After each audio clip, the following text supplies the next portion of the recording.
Shalom. Call halal Yahweh Bashim Abishai. Bahashem Rakah Kodash. Double honors unto the apostles and the elders of GMS, who are the true leaders of all Israel set up on earth today. Salutations to all the Akim that are doing this work in truth and sincerity, risking their lives and their freedom to do so. To the confusion of faith, brothers that are joined into our ranks, and to the Akwaf that are listening and learning to you, I say Shalom. It's your brother Malcolm from GMS Chicago, and coming at you with another lesson, historical lesson. And this is this lesson is going to be focused on the third kingdom. All right, the third captivity is what I actually meant to say. When you look at the Bible, there are four main kingdoms, four main captivities that the Israelites were in. All right, and first was Babylon. The second one was the Persian Medes. The third one was the Greeks. And then finally you get to the New Testament, and that's Rome. And Greece was come out of Rome. All right, so I'm going to read the first chapter of the first book of Maccabees. All right, to give you a breakdown as to when the Israelites got Hellenized and became strangers and start being called strangers. So when Scripture starts speaking about the Greeks and the Gentiles and no difference between the Jew and the Greek, that's because Israelites were being called by Greek names, dressing like Greeks for generations, and thought themselves to be Greeks because they were Hellenized. All right, and they could have easily just put the word Hellenist where they put Greek or Gentile, which would have made it very, very simple to understand what it was talking about, but they didn't, and Esau did that on purpose. So when you think Greek, you think of the character, just use my letter opener as a pointer, you would think of the character Lucy Lawless here, all right?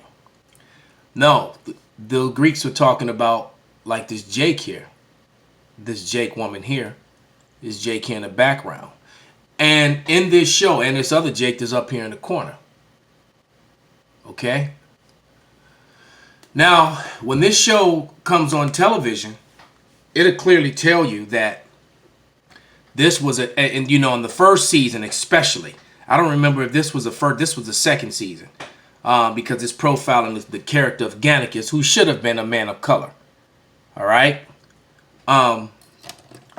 But it tells you that it is a true depiction of Roman society. And then they go to show you the marketplaces were full of Israelites, of Jake, and other heathens as well. All right. Rome and Greece were like being in New York or Chicago today. Everyone was there. But if you go back to the 1940s and 1950s and start watching television and movies, those societies were always perpetrated by the media and in history books as being Edomites only. It's pale-complected people only, which was a fabricated lie. They were the ruling class people, but they weren't the only people there. And they took over it. And the book of Maccabees gives you that history. All right. So I'm going to, this is probably going to be a multi-part series. And this is going to be number one. So we're going to give you the history with visuals. All right, because I learned by visuals really easy, and a lot of people do. All right, there's people who, when they can visualize something, they can understand it. All right, so let's go ahead and dive into this. This is First Maccabees, the first chapter, and it reads, "And it happened after Alexander, the son of Philip the Macedonian, who came out of the land of Chittim, had smitten Darius, the king of the Persian Medes, that he reigned in his stead the first over Greece." So Alexander, the first in his sperm line, the Edomite sperm line, what people call Caucasians or white people today, he dispatched and destroyed Darius's rulership. And Darius was of the Persian Medes. They were brown complexion people. So the Edomites, which is representation of Lucy Lawless' character right here, I forget her name in the series, they took over and they named themselves Greeks. That's what Esau does. And there's many history books that will actually give you that fact, and the Bible gave it to you first. This is Psalms 49 and 11. Let me turn to it. I could quote it, but I'm just going to read it anyway. This is Psalms 49 and 11, and it reads, "Their inward thoughts is that their houses shall continue forever, and their dwelling places to all generations. They call their lands after their own names." And that's what they do. And when you are watching this show, the house which this character Lucy Lawless came from, the house of Batiatas, that was her husband, he's also in this scene. He's probably he's around there somewhere. He's just not in this frame. They thought that their house would go on forever. All right? But the house of Batiatas was destroyed. It's just as a tabernacle or the house of Edom shall be destroyed. All right? Back into the Maccabees. It says, verse 2, "And they made many wars and won many strongholds and slew the kings of the earth." So they were going throughout what you call Europe, destroying all the brown-skinned Japhetic people and taking over. All right? "And they went through the ends of the earth and took spoils of many nations." Now the ends of the earth was the eastern part of the earth. All right? You know, when you look at the map of the Middle East and Europe and North Africa and Africa, that was the world that they were ruling over, that they went through. They had never been here to Azeris, which is the Western world, the Americas. No man had ever dwelled here, which the Bible tells you that's where the 10 lost tribes went to. That's where the northern kingdom went to. All right? Verse 3, "And they went through the ends of the earth and took many spoils of many nations, insomuch the earth was quiet before him, whereupon he was exalted, and his heart was lifted up, and gathered a mighty strong host, and ruled over countries and nations and kings, who became tributaries unto him. And after these things he fell sick, and perceived that he should die, wherefore he called his servants, such as were honorable men who had been brought up with him from his youth, and parted his kingdom among them while he was yet alive. So Alexander reigned 12 years, and then died, and his servant bare rule everyone in his place. After his death, they all put crowns upon themselves, so that their sons after them many years, and evils were multiplied in the earth." All right? "And there came out of them a wicked root, Antiochus, surnamed Epiphanes, son of Antiochus the king, who had been a hostage at Rome, and he reigned in the 137th year of the kingdom of the Greeks." All right? So immediately after Alexander died, these Edomites started infighting, and they've been infighting ever since. They will stop fighting to destroy melanated people, and then as soon as they get dominion, they start fighting and killing each other again. And we're going to go into that history, all right, in part 2 and 3 of this, Yahweh Ratazah. Okay, so I'm just going to jump to later in the chapter, all right, because you're going to see how there was policy put together to Hellenize the Israelites, that they may forget themselves. And after generations of living like the Greeks and not circumcising themselves and not following the law, statutes, and commandments, well, you get the people that's in the market there. All right. Different shades of brown intermixing with the heathen, intermixing with the ruling class Edomites, sometimes by choice, sometimes by force. Because as you see in this show, the Edomites, the ruling class people, could do to the other people whatever the hell they wanted. So they would rape women, gang rape women, have orgies, do whatever, and there were often children born of these unions. All right, so you're going to get a lot of brown-skinned Edomites, the same way you did during the transatlantic slave when that happened.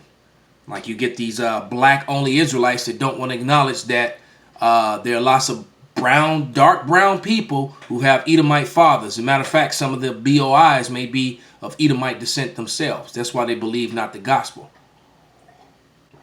They're more hung up on color than they are the holy seed of Israel or the truth.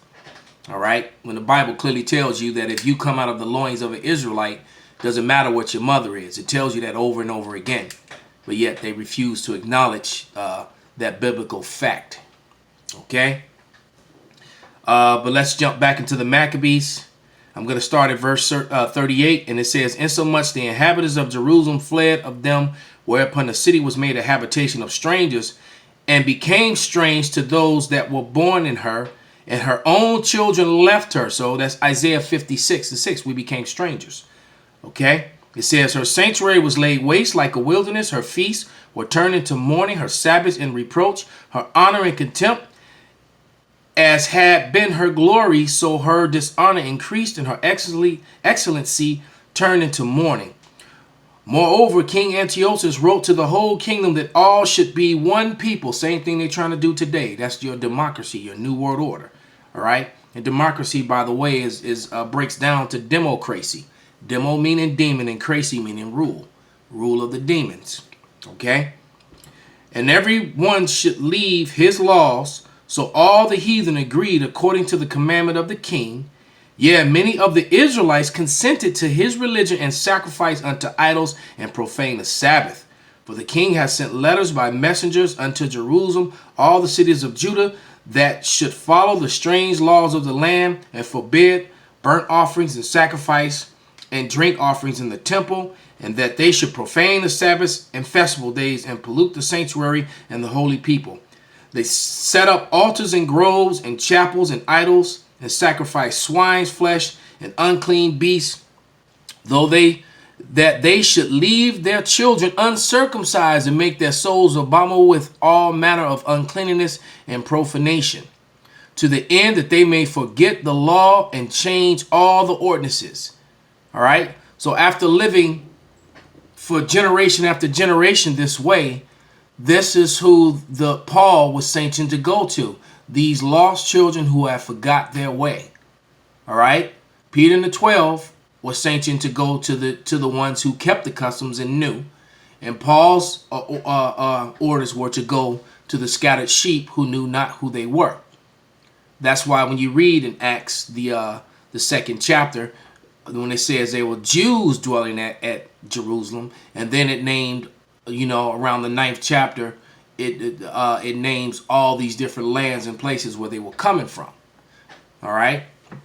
They were coming from all those lands, and they were being called by those names. And this is the chapter that really breaks that down. And this is what modern day Christianity, this is one of the reasons why they got rid of the Apocrypha, why they pulled it out of the Bible and then come up with words. Because when you look up the word canon, if you go into the Blue Letter Bible, because every in the Strong's Concordance and the Blue Letter Bible, every word is numbered. Every word in the Bible is a Hebrew or a Greek word. Okay? And when you look them up, there's a few things that you will not find. You will not find canon or canonized. You will not find immaculate. Okay? And you will not find immaculate conception. All right? So there are lots of things that Christianity pushes which would not be able to be pushed if the Apocrypha stayed in place. All right? To fit the colonial plantations Christianity, which they had pushed on the whole world, mixed with Darwinism, they had to do this. All right?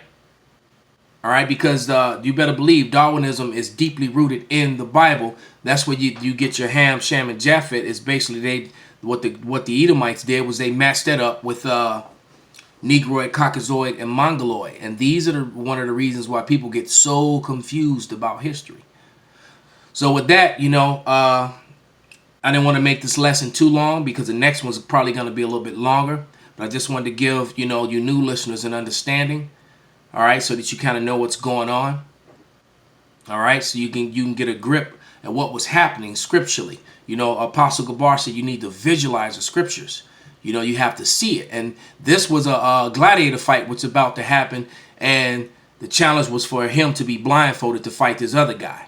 All right, as you see in the market, you saw the children of Israel all scattered in the market among the people. So with that, I'd like to give all praises, glory, and honor to Yahweh B'Hashem Nahashai, B'Hashem, Rakakwadash, Wa Abba Babal.